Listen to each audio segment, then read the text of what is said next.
O assunto agora continua sendo saúde, né? Ontem a gente falou aqui no Santa Catarina no Ar que a Vigilância Epidemiológica de Santa Catarina divulgou os números em relação aos casos de sarampo no nosso estado. Foram 276 no ano passado. Joinville é a cidade com mais pacientes, com 123 pessoas que contraíram a doença. E hoje, aqui comigo no estúdio, para falar um pouquinho mais sobre isso, está o médico infectologista Antônio Mazei. Seja muito bem-vindo aqui, doutor. Bom dia para você, primeiramente. Bom dia, Vanessa. Obrigado. Esses números assustam, né? Ao todo são 36 municípios que tiveram casos de sarampo. É muito além do que a gente registrava aí nos outros anos, doutor? Com certeza, Vanessa. Na década de 90, o Brasil estava numa situação de controle da situação do sarampo. A gente tinha 10, 15, 20 casos no ano todo, no país todo, né? E só em 2019 a gente teve mais de 200 casos em Santa Catarina, né? Então, isso configura realmente um surto, né? E esse é o motivo pelo qual têm sido feitas tantas campanhas de vacinação ao longo do ano de 2019 e agora 2020 também. E os sintomas, como identificar? O sarampo é muito parecido com a gripe, hein, doutor? Febre, né? Que na gripe também é assim. Sim, isso dificulta um pouquinho. O sarampo é uma doença que tem sintomas muito inespecíficos inicialmente, febre alta no primeiro dia de sintomas, seguida nos dias subsequentes de tosse, o nariz escorrendo, né, que é o que a gente chama de coriza, às vezes uma irritação ocular, e isso tudo pode se confundir num primeiro momento com um resfriado comum, com uma gripe ou uma outra infecção por vírus, né? Depois é que vão aparecer as manchinhas pelo corpo, de 2 a 4 dias depois do início da febre, e aí aquelas manchas pelo corpo é que permitem que a pessoa suspeite de sarampo. Então é uma doença que inicialmente confunde a gente. Você falou ali na questão da vacinação, das campanhas que estão bem intensificadas, né, em relação à questão da vacinação. A vacinação é a única forma de se prevenir, né? Muita gente não dá a atenção devida, só que é uma doença grave. Com certeza, o sarampo é uma doença muito grave, porque como é uma doença altamente contagiosa, quando o vírus circula na população, muitas pessoas ficam doentes. E o sarampo é uma doença que mata, e a preocupação com relação à mortalidade é nas crianças menores de 5 anos, sobretudo, né? Ainda mais aquelas que estão desnutridas ou que têm menos de 1 ano. Então, a melhor maneira de a gente, enquanto população, né, se livrar dos problemas, dos transtornos decorrentes do sarampo é através da vacinação, que é a única maneira de prevenir. Você falou antes num número que assusta também em relação a crianças que morreram no ano passado. Foram quantas, doutor? Mais de 50 bebês morreram em 2019 em decorrência do sarampo. Isso no Brasil como um todo, né? No Brasil como um todo.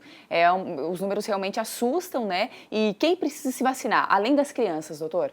Então, na verdade, Vanessa, todas as pessoas têm que estar protegidas contra o sarampo, vacinadas, né? Para que o vírus do sarampo deixe de circular na nossa população, a gente precisa que 95% dos brasileiros estejam protegidos, estejam vacinados.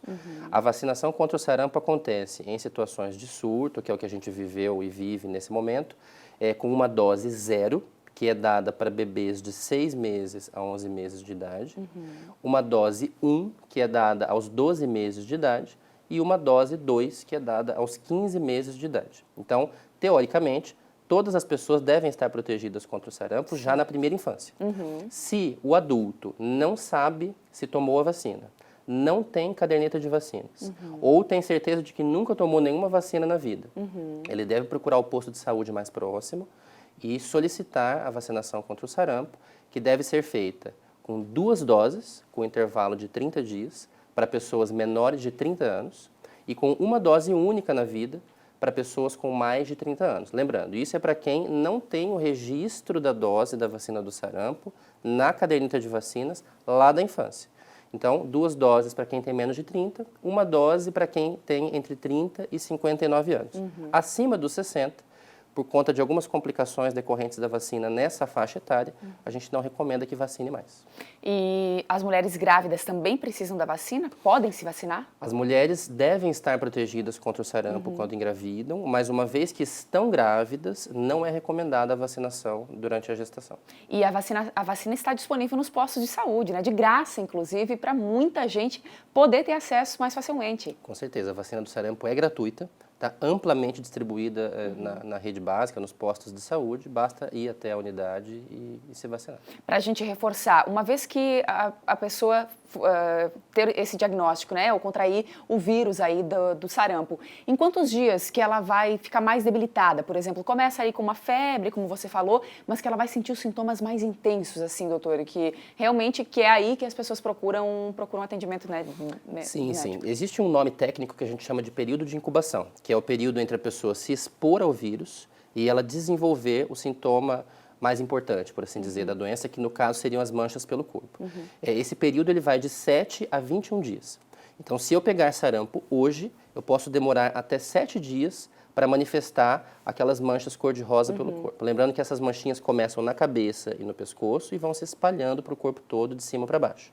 Agora, como o primeiro sintoma é a febre, e ela acontece ali de 2 a 4 dias antes do início das manchinhas pelo corpo, a gente pode dizer que entre pegar o vírus e começar a ter o primeiro sintoma, que seria a febre, vão-se de 3 a 5 dias. 3 a 5 dias. E até nesse período de calor, de temperaturas bem quentes, pode-se até confundir também com alguma virose nesse momento aí, doutor? De repente, né? Nesse período que a gente tem muitos casos também, né, de virose. Com certeza, é bem possível, porque esse período de verão não é um período de concentração de casos de gripe ou resfriado, mas tem também as doenças próprias do período quente, né? Então, aquelas gastroenterites virais, que o pessoal chama popularmente de virose, podem dar febre também, podem dar aquela sensação de dor muscular, de dor nas juntas, né? Mal-estar, cansaço, e isso, inicialmente, pode se confundir, sim. E quais são as formas para a gente prevenir, então, para a gente ficar longe dessa doença tão grave? Então, a única maneira 100% eficaz de prevenção é a vacinação, sem dúvida nenhuma. Agora, existem medidas que a gente pode tomar no nosso dia a dia para prevenir, contrair doenças como o sarampo, que são doenças transmitidas pela saliva, pela tosse, pela fala, pelo espirro, né? Então, essas medidas seriam, sempre que a gente for tossir ou espirrar, a gente praticar aquilo que a gente chama de etiqueta da tosse, né?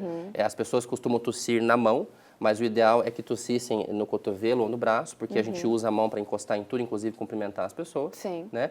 E, claro, quando estão doentes, quando estão com sintomas, evitar sair de casa ou procurar o médico para que as medidas necessárias sejam tomadas. O doutor estava comentando outra questão importante, é que uma simples conversa, nessa distância, às vezes o vírus pode passar de uma pessoa para outra, né, doutor? Sem dúvida. Então, é um alto risco, é um risco muito grande, ainda mais com muita gente que está vindo de fora também, às vezes está com a doença e nem sabe, e aí vem para o litoral, principalmente, que tem uma concentração enorme de pessoas, a população cresce demais nessa época de verão, o que piora ainda, né, a situação aí, o risco, na verdade, de contágio da doença, né?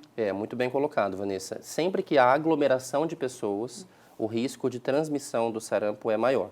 Como é uma doença altamente transmissível, porque a saliva, a secreção do nariz da pessoa doente tem muito vírus, a transmissibilidade é muito alta. Então, basta que nós estejamos a 1 metro de distância um do outro, para que um de nós possa passar sarampo para o outro caso esteja doente, né? Os estudos apontam que uma pessoa com sarampo, ela pode passar a doença para mais de 10 pessoas, 20 pessoas, num único episódio, né? Então, isso faz com que a doença circule realmente muito rapidamente pela população. Doutor, muito obrigada pelas dicas importantes aqui, para falar um pouquinho mais sobre o sarampo, né? E para conscientizar o pessoal de casa sobre a importância da vacinação, que eu acho que é o principal, como o senhor disse, melhor forma, a única forma de evitar essa doença, né? O contágio dessa doença. Muito obrigada mais uma vez, bom dia para você. Eu que agradeço, bom dia. Obrigada.